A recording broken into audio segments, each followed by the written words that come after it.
At my first wedding, sometime shortly after my younger brother gave a toast that he had so clearly pulled out of his ass at the last minute, one of my uncles pulled my mother to the side.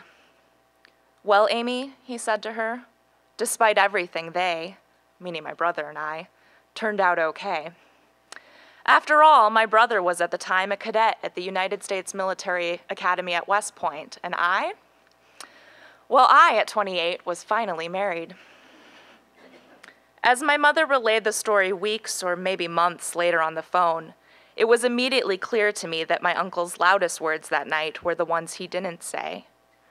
Despite everything had simply been a Minnesota nice way of saying to her, "Despite all your screw-ups, the kids turned out okay." My mother told me that she hadn't said anything to my uncle in return, whether she had been stunned into silence by the audacious remark or was simply too tired from the day's festivities. We'll probably never know. "Was I really that bad of a mother?" she asked me. "I did what I could with you two, you know that. What would cause him to say such a hurtful thing, and on your wedding day of all days?" I could tell that she was fighting back a mixture of rage and sadness, and I was feeling the same myself. "No, Mommy, you didn't screw up," I replied. "You did okay with us. We turned out okay." Now, don't get me wrong. My mother made plenty of mistakes raising us, but my uncle wasn't thinking about the time that she let me hang out at the ballet studio more than an hour after class had ended because she was at the TJ Maxx down the road picking out outfits for me.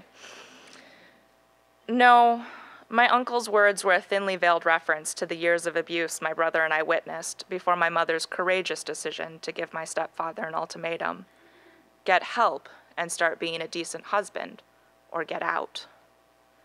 My stepfather chose to leave, and in the years immediately following, things were hard.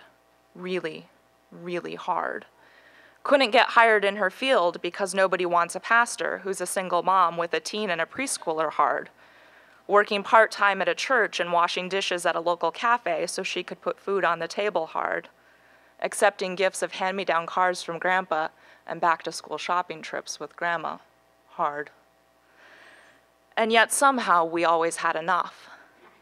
In those lean years, about the time that I was a surly 14 or 15-year-old, we were living in a parsonage on the east side of St. Paul. One hot summer afternoon, our doorbell rang and I answered it. "Does the pastor live here?"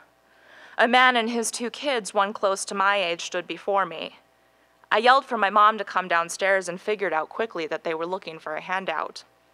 "Do you have any fare for the bus?" the man asked when my mother appeared. "I don't have access to the church fund," she said, "but I can connect you with some local organizations that can help." The man started to tell a sob story about being a single dad and how his kids were hungry. He was pushing for that handout. "I've got some groceries I can give you," my mother proposed as a compromise.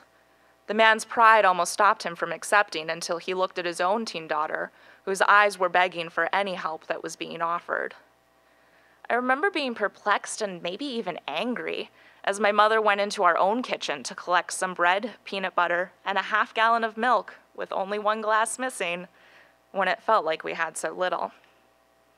But I think I knew even then that she would never let my brother and me go hungry, and she'd be damned if she'd let this man's kids go hungry when we had just enough to share. Years later, it's not so much the look in the girl's face that I remember, or my mother's resolve to be a mom even to kids who weren't her own. It's the popsicles we ate on the porch that night, and the feeling of knowing that, despite everything, it was all going to be all right. I've grown older and wiser since that phone conversation with my mom a few years ago. I got divorced, I watched my brother graduate, and I went back to therapy, where I've spent some time thinking about who I am and how I came to be the woman that I am today. I'd like to think that at my next wedding, someone will pull my mom aside and say, "Amy, look at these kids. You should be proud." I'd like to think that if I ever decide that children of my own are part of my plan, I might be capable of being half the mom she was. I'd like to think that I might be, because of everything.